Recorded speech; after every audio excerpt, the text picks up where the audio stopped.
오늘은 우리 어르신 스님들 제가 좀 본받아서 영상을 좀 준비해서 법회를 좀 한번 해보도록 하겠습니다.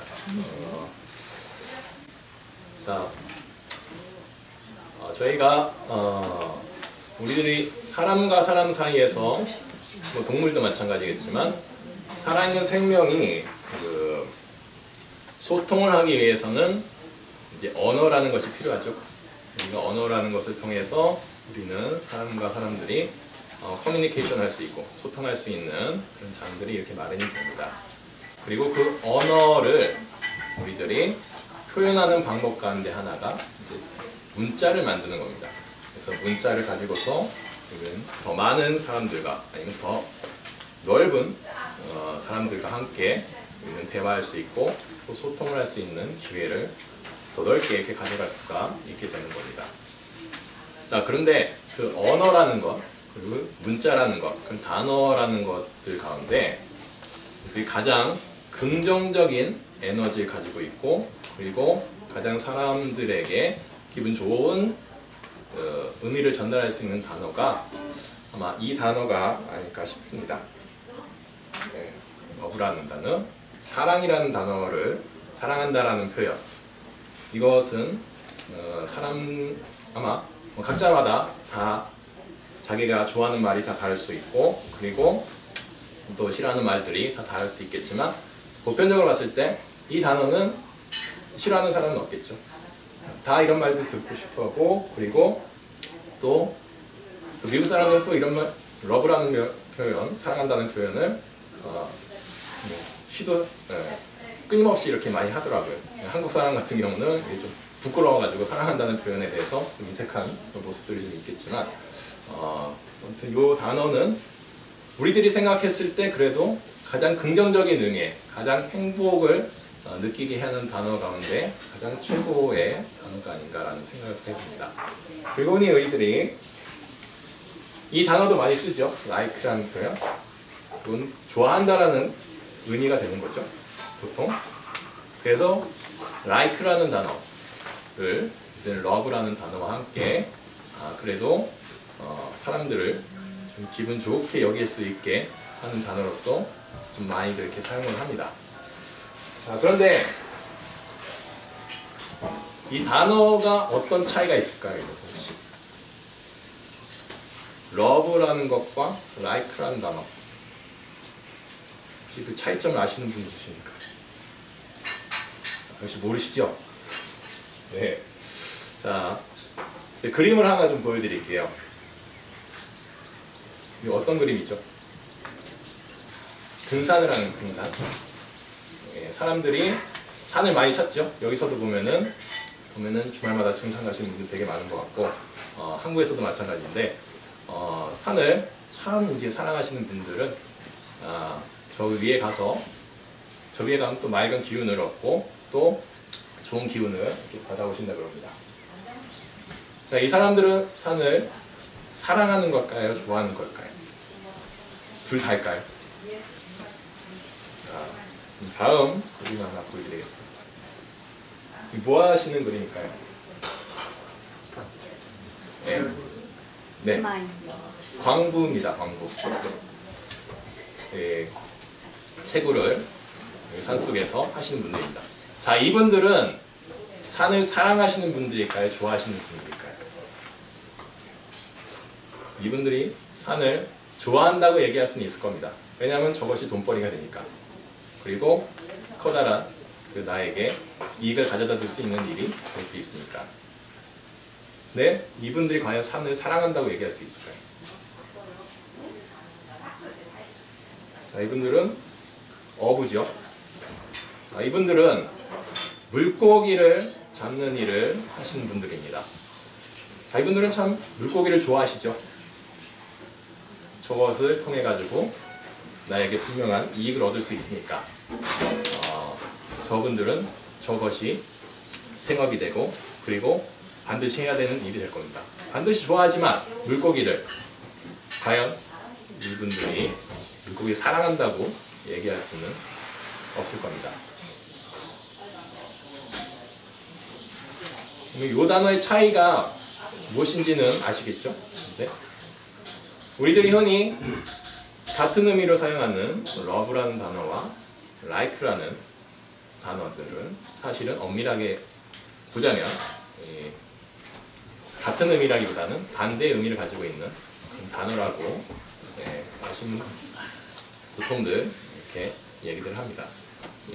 보통은 그렇게 구분해서 짓지 못해서 이렇게 사용하지만 엄밀하게 따져보다 보면은 전혀 반대의 의미를 지니고 있는 단어가 될 수 있겠습니다. 그러니까 사람과 사람 사이에서는 사랑한다는 표현이 더 알맞는 표현이고 사실 좋아한다는 표현보다는 더 자주 사용해야 되는 표현이 사랑한다라는 그런 표현이 될 겁니다. 자, 그러면 불교에서 사랑이라는 표현과 가장 많이 연관되는 단어가 뭐가 있을까요? 그렇죠. 자비라는 표현이 불교에서는 사랑의 의미와 가장 가깝게 표현하는 그런 단어입니다. 자, 근데 자비라는 이런 표현은 우리들이 흔히 떠올릴 때는 측은한 마음을 가지는 것을 자비라고 생각하는 경우가 대부분입니다. 아픈 사람이 있을 때 그것을 좀 도와주는, 다리가 불편한 사람이 있을 때 그 다리를 어루만져주고 치료해 줄 수 있는 그런 마음을 가지는 것, 어떤 하나의 자비라고 생각하시고 경우가 있고, 자식들, 배고픈 자식에게 먹이를 주는, 음식을 주는 이런 마음들을 주로 우리는 자비라고 이렇게 얘기를 합니다. 그리고 아픈 동물이 있을 때 그 동물들을 역시 치료해 주는 것, 생명체를 소중하게 생각하고 도와주는 그런 마음 또한 자비라고 얘기를 하고, 그리고 정말 조그만 식물에게조차도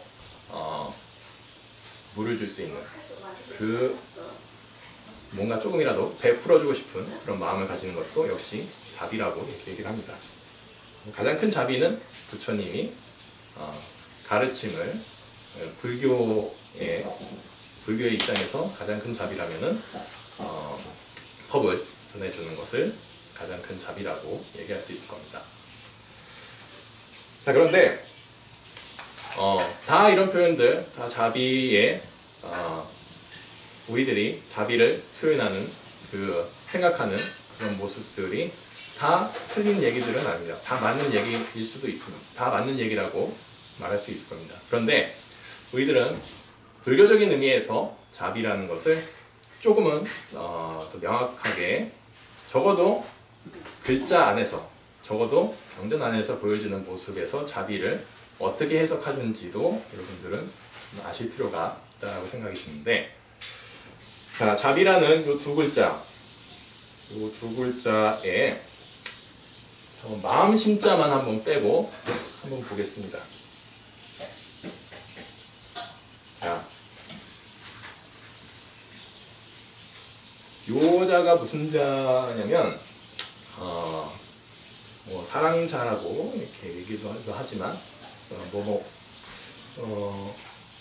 검다라는 의미로서도 사용하는 단어고, 검이라는 자 두 개가 보였으니까 검다라는 의미도 있지만 뭐뭇이 있다라는 것, 뭐뭇이 옳다라는 것, 이런 의미로서도 사용하는 단어가 바로 이 단어입니다. 그리고 요거는 무슨 의미인지는 아시겠죠? 아닐 삐자죠. 아닐 삐자. 뭔가 그르다, 아니다 라는 표현으로서 사용하는 단어가 바로 이겁니다. 자, 요 단어가 사실은 그냥 이렇게만 보면은 의미가 좀 잘 들어오진 않습니다. 근데 요 글자와 이 글자가 어떤 글자랑 같은 글자냐면 요 글자하고 같은 글자입니다. 이 글자가 뭔지는 아시겠죠? 오를 시자죠. 오를 시자. 오를 시자와 바로 이 자는 같은 글자입니다.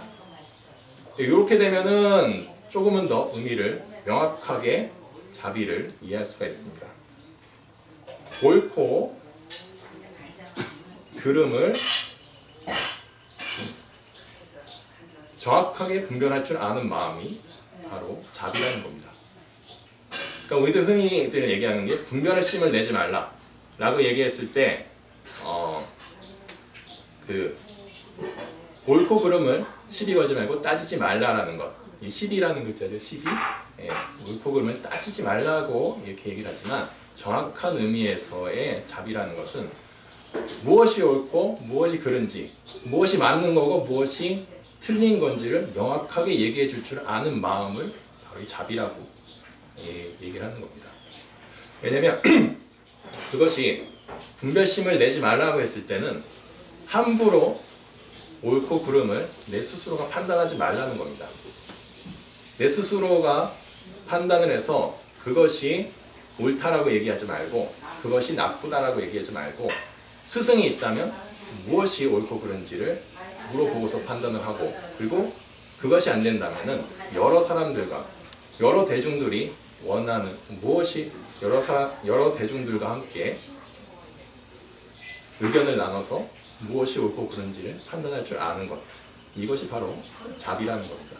그렇기 때문에 물론 다 측은지심의 그런 마음들도 무조건 틀리다라는 얘기는 아니겠지만 우리들이 조금은 더 명확한 의미에서 자비를 얘기했을 때는 내가 하는 행동들이 그리고 사람들이 다른 누군가가 하는 행동들이 그것이 옳은지 나쁜지 그것을 정확하게 지적해 줄 수 있고 그것을 말해 줄 수 있는 마음 그것이 바로 우리들은 시비를 분명히 얘기해 줄 수 있는 마음이 자비라는 겁니다.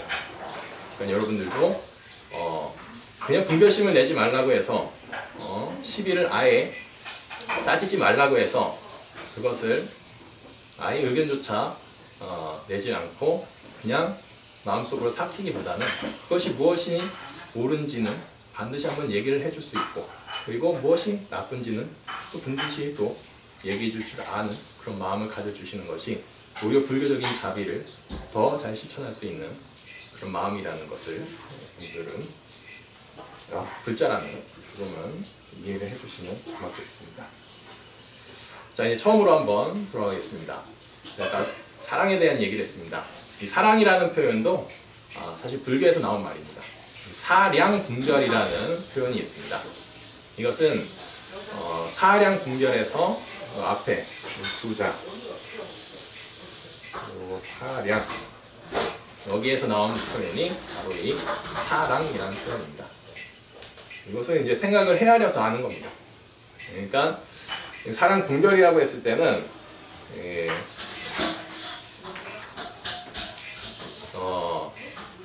어떠한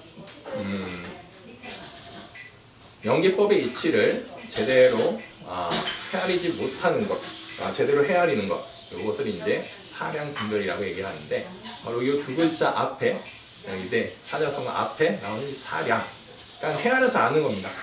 상대방의 마음이 무엇인지를 헤아려보고 아는 것들, 충분히 동감을 할 수 있는 그런 마음들을 가져가는 것, 그것이 바로 이 사랑이라는 것. 그것도 역시 불교에서 나오는 표현인데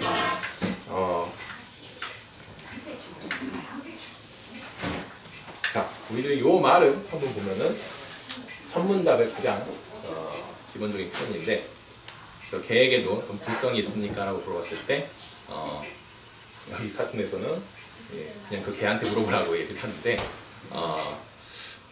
보통 선문답을 하시는 분들께서는 그래서 아예 대답을 안 하시죠. 그 선문답 그 문답 책에 보면은 이 개에도 불성이 있느냐 했을 때 우라고만 이렇게 대답을 하셨습니다. 유명한 그 선사분이 없다라고 얘기를 하셨고 또 어떨 때는 있다라고도 얘기를 하시고 그런 식으로 선문답이라는 것은 조금 여러분들 보통 일반적인 사람들이 봤을 때는 많이 좀 헷갈리는 그런 의미들을 많이 보여주기도 하는데 자 우리들이 적어도 사랑이라는 것을 일반적인 사람들 대화를 통해서 우리들이 느껴가기 위해서는 동감을 할 수 있어야 되는 겁니다. 그러니까 너에게도 개에게 불성이 있느냐고 봤을 때는 가장 좋은 것은 그 자신에게 물어보는 것이 제일 좋은 방법이겠죠. 너가 있는가 없는가 한번 직접 한번 물어본다면 뭐 요것이야 뭐 개가 뭐 우리들과 같은 언어를 말을 할 수는 없겠지만 궁금하면은 직접적으로 물어보고 그리고 얼렁뚱 그것을 의미를 감추고서 얘기하기보다는 정확하게 한번 물어보고 그것을 받아들이고 서로 동감할 수 있는 그런 마음들을 계속 끊임없이 시대화하고 커뮤니케이션 할 수 있고 소통할 수 있는 그런 마음들을 가져가는 것이 바로 사랑이 될 것이고, 불교적인 의미에서는 그런 자비가 될 수 있을 겁니다. 그래서 우리들이 동감을 이렇게 할 수 있다면, 서로 말이라는 것을 통해서 동감을 할 수 있다면, 언어라는 것을 통해서 동감을 할 수 있다면, 거기에서 우리는 감동이라는 것을 느낄 수 있게 되고, 그것이 자비스러운 마음과 그리고 사랑스러움이라는 말에 가장 또 적합한 의미를 지닐 수 있는 방법들을 우리들이 터득해 갈 수 있을 겁니다. 그렇기 때문에 오늘은 제가 자비라는 표현에 대해서 여러분들에게 좀 말씀드렸습니다. 물론 이 표현이라는 것 자체가 의미들이 우리들은 제일 중요하게 생각할 겁니다. 제가 러브라는 표현과 like라는 표현이 반대라 그래가지고 여러분들이 너무 이렇게 신경 써서 그것을 사용하실 필요는 없습니다.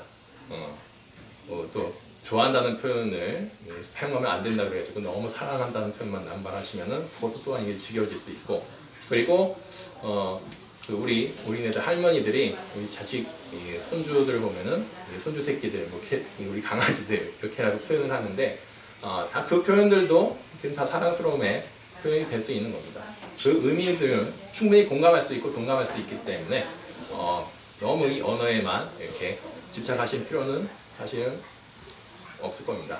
너무 깊이 담아주고 사실 필요는 없고, 대신 어떤 의미가 있는지는 분명하게 인식을 하고서 그 말을 써고 안 쓰고는 분명한 차이가 있다는 것을 여러분들에게 좀 말씀을 전해드리고 싶습니다. 그러니까 오늘은 일단 각자 돌아가셔서 이제 오늘은 표현들 잘 못하셨다면 오늘만큼은 그래도 사랑한다는 표현을 내 자식이든 내 아내든 한 번씩은 꼭 하고 오늘 하루를 마무리하시기를 간절히 좀 부탁드리면서 오늘 제 본문을 마치도록 하겠습니다. 감사합니다.